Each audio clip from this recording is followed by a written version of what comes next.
नमस्कार मित्रों। किर्चॉफना फर्स्ट नियम बाद सेकंड पॉइंट किर्चॉफनो बीजो नियम है। एक भूल थी गई थी આપણે લખવામાં। કિર્ચોફનો જે ફર્સ્ટ નિયમ છે એમાં મેં લૂપનો નિયમ એવો શબ્દ લખ્યો હતો। લૂપનો નહીં, જંક્શનનો નિયમ છે, તો કરેક્શન કરી લેજો। કિર્ચોફનો ફર્સ્ટ નિયમ જંક્શનનો નિયમ છે। જંક્શન આગળની વાત કરતા હતા ને આપણે લખવામાં મારા લૂપનો નિયમ લખાઈ ગયો હતો, પણ એ જંક્શનનો નિયમ છે। સેકન્ડ નિયમ બહુ ટિપિકલ છે, એના આધારિત એક્ઝામ્પલ સોલ્વ થતા હોય છે। પ્રેક્ટિસથી જ એક્ઝામ્પલ આવડે, પ્રેક્ટિસ કરવાની તો જ એક્ઝામ્પલ આવડશે। તો કિર્ચોફનો બીજો નિયમ એ લૂપ ઉપર એપ્લાઇડ થાય। લૂપ કોને કહેવાય મેં તમને શીખવાડેલું છે આગળના લેક્ચરમાં। એની અંદર સૌથી મહત્વની જે બાબતો છે એના આધારિત ચર્ચા કરીએ। સૌથી પહેલા તમને સંજ્ઞા પ્રણાલી આવડતી હોવી જોઈએ। કોઈ પણ નેટવર્ક, ધારો કે આ એક મેં નેટવર્ક દોર્યો છે તમને સમજાવવા ખાતર, એક કોમ્પ્લિકેટેડ નેટવર્ક છે। જુઓ, આનું EMF E1 છે, અવરોધ R1 છે, વહેતું પ્રવાહ I1 છે આ તરફ, અહીંયા પ્રવાહ I2 આ તરફ જાય છે, અવરોધ R2 છે, અહીંયા બેટરીનું EMF E2 છે, અહીંયા R3 અવરોધ છે, પ્રવાહ આ દિશામાં જાય છે આ બ્રાન્ચમાંથી। દરેક અલગ અલગ બ્રાન્ચ છે। જુઓ, આ ટાઈપની અલગ અલગ ભાગ છે। મેં જોઈન કરીને આખું એક નેટવર્ક બનાવેલું છે, કોમ્પ્લિકેટેડ નેટવર્ક છે। એના આધારિત સોલ્યુશન કરવું હોય, ધારો કે એમાંથી તમને કોઈ પૂછે કે ભાઈ અવરોધ R1 માંથી વહેતું પ્રવાહ I1 શોધો, તો પછી તમારા કિર્ચોફના સેકન્ડ નિયમ વગર ના ચાલે। કિર્ચોફનો ફર્સ્ટ નિયમ એપ્લાઇડ કરીને સોલ્યુશન ના કરી શકે। તો ત્યાં એપ્લાઇડ કરવો હોય તો તમારે થોડાક નિયમોને ફોલો કરવા પડતા હોય છે। કિર્ચોફનો નિયમ એપ્લાઇડ કરતા વખતે સૌથી પહેલો નિયમ છે કે તમારે અહીંયા વિદ્યુતીય પ્રવાહની દિશા નક્કી કરવી પડે। તો વિદ્યુતીય પ્રવાહની દિશા નક્કી કરો। તમને ખબર છે વિદ્યુતીય પ્રવાહ હંમેશા કઈ તરફ હોય? વધુ સ્થિતિમાનથી નીચા સ્થિતિમાં, એટલે કે ઓછા સ્થિતિમાન તરફ। તો હંમેશા તમારે પ્રવાહની દિશા નક્કી કરવી પડે। જો તમને પ્રવાહની દિશા આપેલી હોય તો પ્રોબ્લેમ નહીં, બાકી તમારે જાતે નક્કી કરવી પડે। હવે કેવી રીતે નક્કી થશે તો એક્ઝામ્પલ લઈએ ત્યારે ખબર પડે। હવે ધારો કે મારા અહીંયા તમે કહેતા સાહેબ પ્રવાહની દિશા નક્કી કરો, નહીં કરવાની। અહીંયા આપેલી છે, જો I1 આમ જાય છે, I2 આમ જાય છે, I3 આમ જાય છે નીચેની તરફ। તો દરેક એક્ઝામ્પલમાં નક્કી કરવું પડે એવું નહીં। ના આપેલી હોય તો સૌથી પહેલા નક્કી કરવું પડે। સેકન્ડ પોઈન્ટ છે મુસાફરીની દિશા નક્કી કરો। આ વસ્તુ કદી ના આપેલી હોય, યાદ રાખો, આ તમારે ડિસાઈડ કરવી પડે। હવે ધારો તમે કે સાહેબ નિયમ એપ્લાય કરો, તો ક્યાંથી સ્ટાર્ટ કરું? પહેલા ધારો નિયમ એપ્લાય કરવાનો એ બિંદુથી। તો A થી B तरफ જવું કે A થી E तरफ જવું એ મારે નક્કી કરવાનું છે। પ્રવાહ હોય જતો હોય A થી B तरफ, એ લેવા દેવા નહીં। જો પ્રવાહ તો A થી E तरफ જાય, I5 આમ જાય છે, તો હું મુસાફરી કઈ રીતે કરીશ? મુસાફરી આ રસ્તા ઉપર જઉં છું કે આ રસ્તાથી સ્ટાર્ટ કરું છું? મતલબ એ બિંદુથી મારા પાસે બે ઓપ્શન છે। કામ તો આ સ્ટાર્ટ કરી શકો, આ રીતે આખું ચક્કર મારી શકો લૂપનું, અથવા તમે લૂપનું ચક્કર આ રીતે પણ મારી શકો છો। તો કેવી રીતે મારું એ આપણે નક્કી કરવાનું। જો કોઈ નિયમ નહીં, પણ જે નક્કી કરો કે ધારો શરૂઆત એવું કરો કે મારે લૂપનો નિયમ આ રીતે એપ્લાય કરો, A થી B જવું છું, B થી C, C થી D, D થી E, D થી A, તો આ રીતે જ કરવાનું। તો તમે લૂપનો નિયમ આ રીતે જ એપ્લાય કરી શકો। આ રીતે માની લો તમે એવું કહો સાહેબ મારે A થી E જવું છે, D જવું છે, C, B, A, અને આ રીતે એપ્લાય કરવું છે, તો પછી એ રીતે કરો। પણ જે પકડો દિશા મુસાફરીની એ પકડી રાખવાની એક્ઝામ્પલ પૂરતી જ। ઓકે, તો મુસાફરીની દિશા નક્કી કરવી પણ આપણે પહેલા, એ પણ એક મહત્વની વસ્તુ છે। તો એ પણ મેં તમને સમજાવ્યું કે કોઈ પણ કિર્ચોફનો સેકન્ડ નિયમ એપ્લાય કરતા વખતે મુસાફરીની દિશા નક્કી કરવાની। ત્રીજો એક સૌથી મહત્વનો જે નિયમ છે, જો કોઈ અવરોધ માટે મુસાફરીની દિશા આ રીતે લખી આપું તમને। જો કોઈ અવરોધ માટે મુસાફરીની દિશા અને પ્રવાહની દિશા સમાન થાય તો અવરોધના બે છેડા વચ્ચે નું સ્થિતિમાન IR એ ઋણ લેવું। આપણે નિયમ છે એક જસ્ટ ઉદાહરણ વિચારો, અહીંયા સ્થિતિમાનના આધારિત કામ કરવાનું છે આપણે. આ અવરોધ R1 છે. તમે એવું નક્કી કર્યું છે કે મારા મુસાફરી આ રીતે કરવી છે, A થી B તરફ જવું છે, તો પ્રવાહ આમ જાય છે A થી B તરફ, મુસાફરી પણ A થી B તરફ. તો આ અવરોધ R1 માટે મુસાફરીની પ્રવાહની દિશા એક થઈ. તો અવરોધના બે છેડા વચ્ચેનું સ્થિતિમાન, ધારો કે આના સ્થિતિમાનને હું V1 કહી દઉં, તો V શું થાય, I1 × R1. તો આ જે કિંમત છે, IR ની જે કિંમત છે, બે છેડા વચ્ચેનું જે સ્થિતિમાન છે, તમારે કેવું લેવું પડે, નેગેટિવ લેવું પડે. માની લો કે તમે અહીંયાથી આ બાજુ આવ્યા, B થી C તરફ મુસાફરી. હવે B થી C તરફ મુસાફરી, તો પ્રવાહ અહીંયા કેમ છે, જુઓ, પ્રવાહ આ તરફ જાય C થી B, અને મુસાફરી આમ છે, બંને ઓપોઝિટ છે. તો એ વખતે આના બે છેડા વચ્ચેનું સ્થિતિમાન શું થાય, બંને વચ્ચેના સ્થિતિમાન તરત ખબર પડે. સ્થિતિમાન એટલે I2 × R2 થાય, V = IR મુજબ. તો આ સ્થિતિમાન કેવું લેવાનું, નેગેટિવ કે પોઝિટિવ, તો પોઝિટિવ. મુસાફરીની દિશા અને પ્રવાહની દિશા એક થાય તો અવરોધના બે છેડા વચ્ચેનું સ્થિતિમાન કેવું લેવું પડે, તો આ કિંમત તમારી નેગેટિવ આવે, આ નેગેટિવ લેવી પડે. પણ જ્યારે મુસાફરીની દિશા અને પ્રવાહની દિશા ઓપોઝિટ થાય તો એ વખતનું સ્થિતિમાન, અવરોધના બે છેડા વચ્ચેનું સ્થિતિમાન પોઝિટિવ લેવાનું. તો પ્રેક્ટિસ કરશો તો આવડશે. અને ચોથો જે નિયમ છે એ બેટરી માટે છે. હવે માની લો કે તમારી અહીંયા મુસાફરી આ રીતે કરો છો, બેટરીના પોઝિટિવ થી નેગેટિવ.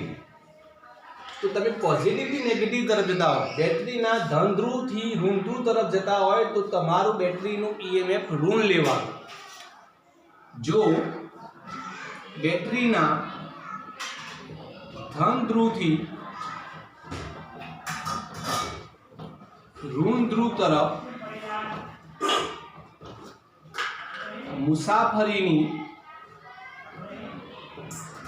દિશા હોય ત્યારે બેટરીનું જે EMF છે એ ઋણ લેવું. માની લો તમે મુસાફરી કરીને અહીંયા આવ્યા, આ રીતે. આ જે C થી D નું સેક્શન છે તો આ રીતે છે, C થી D નું સેક્શન તમે જોઈ શકો, C થી D નું સેક્શન એટલે આ રીતે છે, C થી D તરફ. તો મુસાફરી આમ છે, પ્રવાહ I3 આમ છે, પ્રવાહ કોઈ લેવા દેવા નહીં. પણ તમે બેટરીના પોઝિટિવ થી નેગેટિવ તરફ જાઓ છો, મુસાફરી પોઝિટિવ થી નેગેટિવ, તો આનું EMF કેવું લખવું પડે તમારે, આનું EMF આ -E. તો એ પણ ધ્યાનમાં રાખવાનું.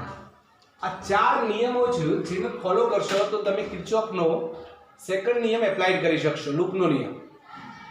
તો સૌથી પહેલા ચાર નિયમ લખી દો. પ્રેક્ટિસથી જ આ નિયમો યાદ રહેશે, પરીક્ષામાં નિયમો નહીં પૂછે કોઈ, પણ નિયમો મેં એટલા માટે લખ્યા છે કે આના આધારિત કિર્ચોફના બીજા નિયમનું બેઝિક છે. તો સ્ક્રીનશોટ લઈ લો પહેલા, કારણ કે અમારે નિયમો દૂર કરવા પડશે. તમે આઈ થિંક સ્ક્રીનશોટ લઈ લીધો હશે. આપણે આગળના પોઈન્ટ ઉપર જઈએ. તો આ સંજ્ઞા પ્રણાલીની વાત થઈ. સંજ્ઞા પ્રણાલી એપ્લાય કર્યા બાદ હવે આપણે અહીંયા કિર્ચોફનો જે નિયમ છે એ એપ્લાય કરવાનો પ્રયત્ન કરીએ. આપણને આ રીતની આકૃતિ આપેલી છે. હવે આપણે નક્કી કરશું આપણે શું કરવાનું છે. હવે અહીંયા મારે કિર્ચોફનો નિયમ એપ્લાય કરવો હોય તો એનું સ્ટેટમેન્ટ મેં પહેલેથી લખી રાખ્યું છે. જુઓ, હાલ નહીં ખબર પડે. અવરોધ અને વિદ્યુત કોષ ધરાવતો બંધ ગાળો. આ એક બંધ ગાળો છે. એની અંદર અવરોધ છે R1, R2, R3, R4, I5, E1, E2, EMF વાળી બેટરીઓ છે. તો અવરોધ અને વિદ્યુત કોષ ધરાવતા કોઈ પણ બંધ ગાળામાં સ્થિતિમાનનો જે ફેરફાર છે એનો બેઝિક સરવાળો હંમેશા શૂન્ય છે. કેવી રીતે એ સમજીએ. તો મારે અહીંયા ધારો શરૂઆત કરવી છે, તો શરૂઆત ક્યાંથી કરવાની, તમને ગમે તે પોઈન્ટથી શરૂઆત કરી શકો. કિર્ચોફનો બીજો નિયમ ગમે ત્યાંથી એપ્લાય કરી શકો. ધારી લો હું શરૂઆત કરું છું પોઈન્ટ A થી. તો સૌથી પહેલા લૂપ વિચારો. કઈ લૂપ લો છો, A થી સ્ટાર્ટ કરો છો. હવે ઓપ્શન 2 છે, પ્રવાહની દિશા નક્કી કરવાની. તો પ્રવાહની દિશા તમે જે તે સેક્શનમાં આપેલી જ છે. તમે એક કામ કરો, પહેલા હું તમને એક સિમ્પલ એક્ઝામ્પલ શીખવાડ દઉં. આ રીતનો, આ રીતે આ પોઈન્ટ A છે, આ B છે, આનું સ્થિતિમાન E છે, આ અવરોધ આ છે. હવે મને કોઈ પ્રશ્ન પૂછ્યો તો અહીંયા કિર્ચોફનો બીજો નિયમ એપ્લાય કરો. તો સૌથી પહેલા મારે અહીંયા પ્રવાહની દિશા નક્કી કરવી પડે. હવે અહીંયા હું નક્કી ના કરી શકું. એક કામ કરજો, આ બાજુના વોલ્ટેજ 5 છે અને આ બાજુના વોલ્ટેજ 2 છે. ઓકે, હવે તમે નિયમ એપ્લાય કરો છો. આ એક્ઝામ્પલ છે, જુઓ, જસ્ટ એક્ઝામ્પલ. હવે સૌથી પહેલો પ્રશ્ન અહીંયા થાય કે કિર્ચોફનો બીજો નિયમ એપ્લાય કરવો તો પ્રવાહની દિશા નક્કી કરવાની. પ્રવાહ કઈ તરફ હોય, વધુ સ્થિતિમાનથી ઊંચા સ્થિતિમાન. તો આ છેડાનું સ્થિતિમાન 5 છે અને આ છેડાનું સ્થિતિમાન 2 છે, એટલે તરત ખબર પડે પ્રવાહ આ દિશામાં આપતા થઈ ગયું નક્કી. પ્રવાહ જશે A થી B. ઓકે. સેકન્ડ પોઈન્ટ મુસાફરીની દિશા નક્કી કરવાની. હવે મુસાફરી કઈ તરફ કરશો તમે એ તમે નક્કી કરી શકશો. બરાબર. તમે ધારો કહેતા હોય A થી B તરફ મુસાફરી કરવી છે તો પણ ચાલે. તમે કહો સાહેબ મારે B થી A ની મુસાફરી કરવી છે તો પણ ચાલે. જવાબમાં કોઈ ફરક નહીં પડે. ચેક કરાવો છું. તો માની લો કે આપણે મુસાફરીની દિશા લઈ લઈએ. આ આપણી થઈ ગઈ મુસાફરીની દિશા. કઈ તરફ છે મિત્રો? A થી B તરફ. નિયમ એપ્લાય કરીએ તો જુઓ, સૌથી પહેલા અહીંયાથી સ્ટાર્ટ કરવાનું. ચલો આનું સ્થિતિમાન લખો. બધાનું સ્થિતિમાન જ લખો છો, યાદ રાખો. આનું સ્થિતિમાન શું થાય? તો A બેટરીનું સ્થિતિમાન, પોઈન્ટ A નું સ્થિતિમાન B થાય. પછી તમારે સીધા અહીંયાથી ગતિ કરતા મુસાફરી કરતા R આવશે. તો અહીંયા અવરોધમાં જુઓ, R માં મુસાફરીની દિશા આમ છે, પ્રવાહની દિશા આમ છે. તો મેં શું કીધું? જો મુસાફરીની દિશા અને પ્રવાહની દિશા સરખી હોય તો અવરોધના બે છેડા વચ્ચેનું સ્થિતિમાનનું સૂત્ર શું છે? V = IR. આમાંથી વહેતો પ્રવાહ I, અવરોધ R, તો આનું સ્થિતિમાન શું થાય? IR. પણ કેવું લેવાનું? માઈનસ, કારણ કે બંને દિશા કોમન છે. બેટરીનો નિયમ એવો હતો કે તમે નેગેટિવ થી પોઝિટિવ જાઓ છો, તો છેલ્લો શબ્દ પોઝિટિવ છે, તો મતલબ બેટરીનો નિયમ પોઝિટિવ લખો. = છેલ્લે કયા પોઈન્ટ આવી ગયા? B. = કરીને VB લખી દો. આનું સદરૂપ આપો તમે શું થશે? VA - આ પ્લસ VB છે, આ બદલાઈ દો. સૂત્ર શું થશે? આ IR પ્લસ થઈ જશે, પેલી બાજુ જશે E માઈનસ થઈ જશે. સમીકરણ નંબર 1 થઈ ગયું. આ જસ્ટ એક એપ્લાય કરાવું છું. આ એક જ બ્રાન્ચ લઈને તમને શીખવાડું છું. ઓકે. હવે તમે કહો સાહેબ ધારો મુસાફરીની દિશા આપણે આમ ના લીધી હોત ને આમ લીધી હોત તો જવાબમાં ફરક પડે? એ પણ ચેક કરી લો. માની લો તમે મુસાફરીની દિશા આ રીતે લીધી હોત. આ મુસાફરીની દિશા તમે B થી A તરફ લીધી હોત તો શું થાત? એ પણ જોઈ લઈએ. તો અહીંયાથી સ્ટાર્ટ કરો. પહેલો કયો પોઈન્ટ આવો? VB. પછી બેટરીના નેગેટિવ, પોઝિટિવ થી નેગેટિવ છેલ્લે શબ્દ આવે એટલે માઈનસ લખવાનો. પછી અહીંયા આવશો R અવરોધ આગળ. તો તમે મુસાફરી આમ કરો છો, પ્રવાહ આમ જાય છે, ઓપોઝિટ છે. ચિહ્ન કયું આવો? પ્લસ. અવરોધના બે છેડા વચ્ચેનું સ્થિતિમાન અહીંયા = છેલ્લે સ્થિતિમાન અહીંયા E લખી દેવાનું. હવે અહીંયા ફરીથી VA - VB કરો. VA - VB, આ પ્લસ VB પેલી બાજુ જાય. શું વધે અહીંયા? IR - E વધે. સમીકરણ નંબર 2. તમે જાતે જોઈ લો બંનેના આન્સર. એક વખત મુસાફરી આ કિસ્સાની અંદર મુસાફરી આમ કરેલી છે, આ કિસ્સાની અંદર મુસાફરી મારા તરફ કરેલી. જવાબ કેવો છે? ઇક્વલ છે. મુસાફરીની દિશા જે એક્ઝામ્પલમાં તમે લો એ બદલવાની નહીં. એક્ઝામ્પલ માટે એકના એક રાખો, કોઈ પ્રોબ્લેમ નહીં થાય એક્ઝામ્પલમાં. તો સ્ક્રીનશોટ લઈ લો પહેલા એક્ઝામ્પલનો, એટલે ખબર પડે. પછી લૂપ માટે એપ્લાય કરતા શીખીએ. હોપફુલી લઈ લીધું હશે. હવે આપણું જે મેઇન એક્ઝામ્પલ છે એની વાત કરીએ. આપણે અહીંયા એક્ચ્યુઅલમાં સ્થિતિમાનના આધારિત જ વાત કરીએ છીએ, સ્થિતિમાનના ફેરફાર માટે. હવે માની લો કે મારે અહીંયા કિર્ચોફનો નિયમ એપ્લાય કરવો છે તો લૂપ લેવી પડે. તો મેં કીધું લૂપ ક્યાંથી સ્ટાર્ટ કરો? તમે A થી સ્ટાર્ટ કરો, B થી સ્ટાર્ટ કરો, C થી, એઝ યુ લાઈક, ગમે ત્યારે. પણ લૂપ પૂરી થવી જોઈએ. ધારો હું A થી સ્ટાર્ટ કરું તો મારી પાસે બે ઓપ્શન છે. A થી B તરફ જાઓ, ઉપર તરફ, અથવા A થી A નીચે તરફ. ગમે તે તરફ જાઓ, લૂપ પૂરી કરો. ધારો કે આપણે ઉપર તરફ લઈએ તો આપણે અહીંયા આ રીતે બતાવી દઈએ એટલે આપણને ખબર પડે. આ સિમ્બોલ રાખવાના. જો A થી E તરફ જતા હોય તો આમ રાઉન્ડ મારી દેવાનો એટલે ભૂલ ના પડે આપણને. તો A થી ક્યાં જવાનું છે આપણે? B આગળ. B થી ક્યાં? C આગળ. C થી D, D થી E, E થી A. આ લૂપ થઈ ગઈ. પ્રવાહની દિશા નક્કી કરવાની જરૂર નહીં. પ્રવાહની દિશા તમને અહીંયા આપેલી છે અલગ અલગ સેક્શનની અંદર. મુસાફરીની દિશા તમે નક્કી કરી લીધી છે. આ એક્ચ્યુઅલમાં શું છે તમારા માટે? એક પ્રકારની આ મુસાફરીની દિશા છે. તો પ્રવાહની દિશા નક્કી છે, મુસાફરીની દિશા તમે નક્કી કરી લીધી. હવે તમે એપ્લાય કરો નિયમ. તો સ્ટાર્ટિંગ પોઈન્ટ A થી છે તો આપણે સૌથી પહેલા A નું સ્થિતિમાન લખી દો V.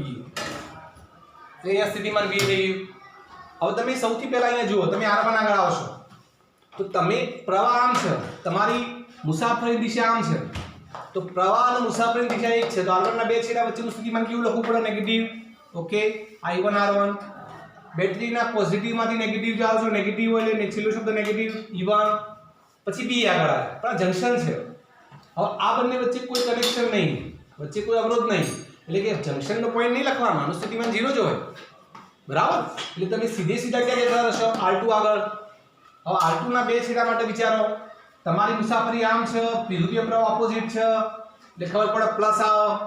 એનું સ્થિતિમાન શું લખશું? વિદ્યુતીય પ્રવાહ I2, અવરોધ R2. અહીંયા બેટરી નહીં, સીધે સીધા જંક્શન આવશે, પણ જંક્શનમાં કોઈ વચ્ચે પોઈન્ટ નહીં, એટલે સીધે સીધા અહીંયાથી ક્યાં આવશો? અહીંયા. આ બેટરીના પોઝિટિવ થી નેગેટિવ, નેગેટિવલી EMF કેટલું છે? છેલ્લું શબ્દ નેગેટિવ એટલે -E2 લખશું. પાછો અવરોધ R3, જો તમારી મુસાફરી આમ છે, તમારી મુસાફરી આમ છે, અને તમારો પ્રવાહ એ પણ તમે જુઓ આ રીતે પ્રવાહની તીર મારેલું છે, બંને કોમન છે, તો આનું શ્રીમાન શું થાય? નેગેટિવ થશે. પ્રવાહ થશે I3, અવરોધ થશે R3. અહીંયા મુસાફરી આમ થશે, તો અહીંયા તમે વિચારો તમારી મુસાફરીની દિશા આમ છે, પ્રવાહની દિશા આમ છે, ઓપોઝિટ છે, તો શું થાય? આ પ્લસ થાય, એટલે આપણે લખીએ પ્લસ I4 × R4. અને અહીંયા તમે આ અવરોધ માટે વાત કરો, તમારી મુસાફરીની દિશા આમ છે, પ્રવાહ આમ છે, ઓપોઝિટ છે, એટલે plus I5 × R4 R5 is equal to last કયા પોઈન્ટ આગળ અહીંયા? A, એટલે સ્થિતિમાન A. તો અહીંયા તમે સ્ટાર્ટિંગ કરી દો A પોઈન્ટના સ્થિતિમાનથી, લાસ્ટ પોઈન્ટ પણ એ સ્થિતિમાન યાદ રાખો. B નું સ્થિતિમાન, C નું સ્થિતિમાન, D નું સ્થિતિમાન, E નું સ્થિતિમાન લખવાની જરૂર નહીં આપણે. ઓકે, જો તમે લખશો તો નીકળી જશે, પણ લખવાની જરૂર જ નહીં, લેવાના જ નહીં વચ્ચેના પોઈન્ટના સ્થિતિમાન. બેટરી આપી હોય તો બેટરીનું સ્થિતિમાન લખવું પડે. જંક્શનના સ્થિતિમાન, જે જગ્યાએ વિદ્યુતીય પ્રવાહનો બેઝિક સરવાળો કેવો થાય? 0 થાય. વિદ્યુતીય પ્રવાહનો બેઝિક સરવાળો જંક્શન આગળ 0 થાય, તો પ્રવાહ 0 થાય, તો V = IR. I 0 થાય, V = IR. જો પ્રવાહ 0 થાય તો સ્થિતિમાનમાં કેવું થાય? પોઈન્ટનું 0 થાય. એટલા માટે આપણે એના સ્થિતિમાન લખતા નથી હોતા, એ પણ ધ્યાનમાં રાખવા જેવી બાબત છે. જેટલી પ્રેક્ટિસ કરશો એક્ઝામ્પલોની તકલીફ ઓછી પડશે. તમે આની અંદર જુઓ, સૌથી પહેલા આ VA નો પોઈન્ટ અને આ VA નીકળી જશે, બરાબર. એના સિવાયના બાકીની જે વસ્તુઓ છે લખી દો. તો આપણે લખી દઈએ, જુઓ આ -I1 R1 છે, એટલે પ્લસ -I1 R1. આ -E1 છે, એટલે કે plus -E1 plus I2 R2 plus ની જગ્યાએ -E2 -I3 R3 plus I4 R4 I5 R5 is equal to 0. V उड़ी गए. આ બધું શું છે? IR સ્થિતિમાન છે, E સ્થિતિમાન છે, સ્થિતિમાન છે, સ્થિતિમાન મતલબ આ બધાનો શું છે? આ સ્થિતિમાનનો જે ફેરફાર છે એનો બેઝિક સરવાળો કેટલો આવ્યો? 0. બરાબર. એટલે અહીંયા જે જવાબ છે, જો આ સ્થિતિમાન છે અવરોધના બે છેડા વચ્ચેનું, આ પણ એક EMF એટલે બેટરીનું સ્થિતિમાન છે, તો બધાના પોઈન્ટ સ્થિતિમાન છે, બધાનો સરવાળો કેટલો આવ્યો ભાઈ? 0. મતલબ શું થયું? જે સ્ટેટમેન્ટ છે જુઓ, અવરોધ અને વિદ્યુત કોષ ધરાવતા કોઈપણ બંધગાળામાં સ્થિતિમાનના ફેરફારનો બેઝિક સરવાળો, સ્થિતિમાનના ફેરફારનો બેઝિક સરવાળો કેટલો થાય? 0. તો આ આપણા માટે કિર્ચોફનો સેકન્ડ નિયમ પૂરો થાય. ડિટેલ્સમાં પૂછાય તો તમારે આકૃતિ દોરવી પડે, અને આકૃતિ દોર્યા પછી આ સમજાવવું પડે. સંજ્ઞા પ્રણાલી મેં પહેલાથી શીખવાડી. એક્ઝામ્પલ ગણાઈ જશો તો તમને આનું સોલ્યુશન ખબર પડશે. બાકી ઇન્ટરેસ્ટિંગ છે કિર્ચોફના બીજા નિયમના આધારે એક્ઝામ્પલ સોલ્વ કરવા. સ્ક્રીનશોટ લઈ લો પહેલા આપણી કેલ્ક્યુલેશનનો. ઓકે.